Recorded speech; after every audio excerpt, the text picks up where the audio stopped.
kembali di Benang Merah. Mas Ridwan, kalau Anda melihat, tadi sudah dipaparkan lengkap oleh Bang Yos, oleh Pak Prayit. Benarkah itu ada message di balik apa yang dilakukan selama ini? Kalau kita lihat, operasinya sangat berat. Di situ banyak CCTV. Kenapa harus merekrut orang Indonesia, orang Vietnam? Ada pesan nggak menurut Anda di balik itu? Ya, dalam konteks ini, dalam kasus Siti Aisyah, ada dua hal yang kami soroti. Yang pertama tentang apa yang dalam teori itu disebut dengan multiple false scenario, MUFAS. Multiple false scenario itu begini, Mas Aryo. Ketika Anda melakukan operasi intelijen, maka Anda harus melapisnya berkali-kali sehingga orang tidak tahu mana kebenarannya, mana sejatinya yang benar. Ambil contoh misalnya begini, ketika ada operasi intelijen asing di Indonesia, ingin tahu misalnya siapa Panglima TNI berikutnya, ketika dia bertanya ke diplomat, dijawab Pak ini. Ketika bertanya ke misalnya peneliti, ditanya Pak itu. Sehingga kemudian orang menjadi bingung, apa mana yang benar. Multiple false scenario ini juga terjadi dalam kasus Siti Aisyah. Karena tadi disampaikan Bang Yos, alurnya sangat mudah tertebak, tetapi kemudian muncul satu misteri yang sampaikan Pak Prayit tadi. Nah, kalau saya melihat Siti Aisyah bisa jadi adalah agen sekali pakai.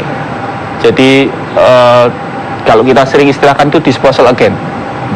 Dia bisa saja direkrut dengan cepat, dispot secara cepat, mungkin 3-6 bulan. Lalu memang perannya hanya digunakan untuk pembunuhan itu saja. Dan kalau kami belum meyakini bahwa ini dilakukan oleh intelijen Korea Utara ANSI. Karena frame bahwa ini yang bergerak Korea Utara itu muncul dari Malaysia, muncul dari Korea Selatan, muncul dari Amerika Serikat yang selama ini menjadi negara-negara yang memusuhi Korea Utara. Ada Cina di situ juga.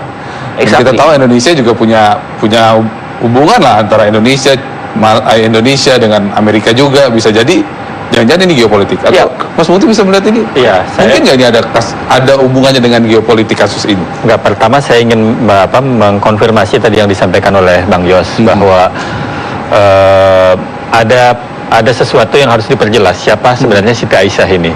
Karena kalau dibilang bahwa dia bagian dari sebuah operasi yang memang betul-betul dia mengerti, itu menjadi pertanyaan juga, karena dari pengakuan yang selama ini kita terima bahwa dia hanya dibayar untuk satu ajakan untuk mengikuti satu show ya, satu prank katanya, video lucu-lucuan. Betul, acara reality show. Nah, itu yang menurut saya ada sesuatu yang memang disiapkan dan memang ada keterputusan informasi.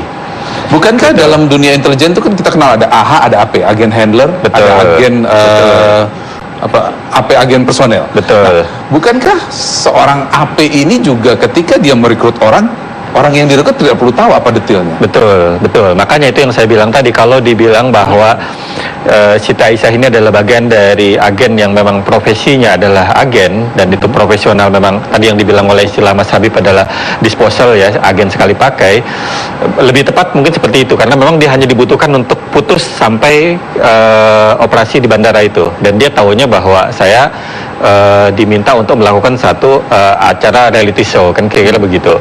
Nah, itu yang sampai sekarang harus dijawab, dan saya kira tantangannya adalah kuasa hukum membuktikan posisi yang bersangkutan. Kemudian yang kedua terkait dengan persoalan motif dan skenario, ya kan.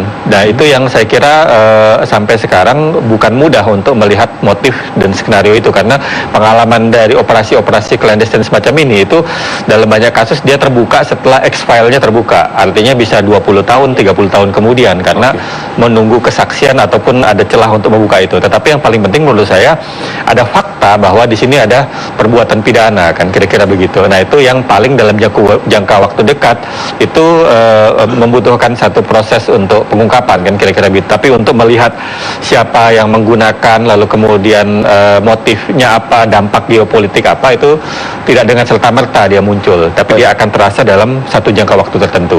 Bang Yos, kalau kita lihat pola operasi intelijen itu kan memang terkenal seperti sel terputus ya, artinya tidak saling tahu gitu.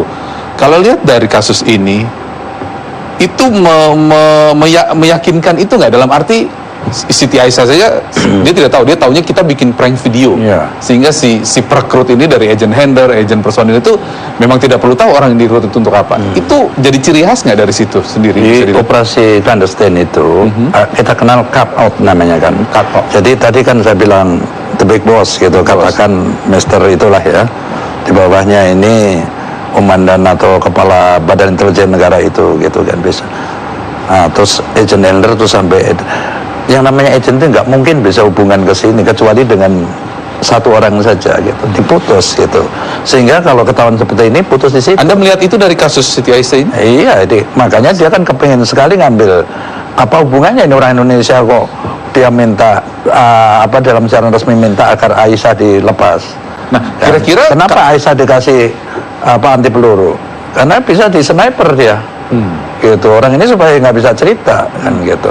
Jadi di dalam operasi intelijen itu apalagi ini negara komunis katakan itu ya, itu rumusnya menghalalkan semua cara.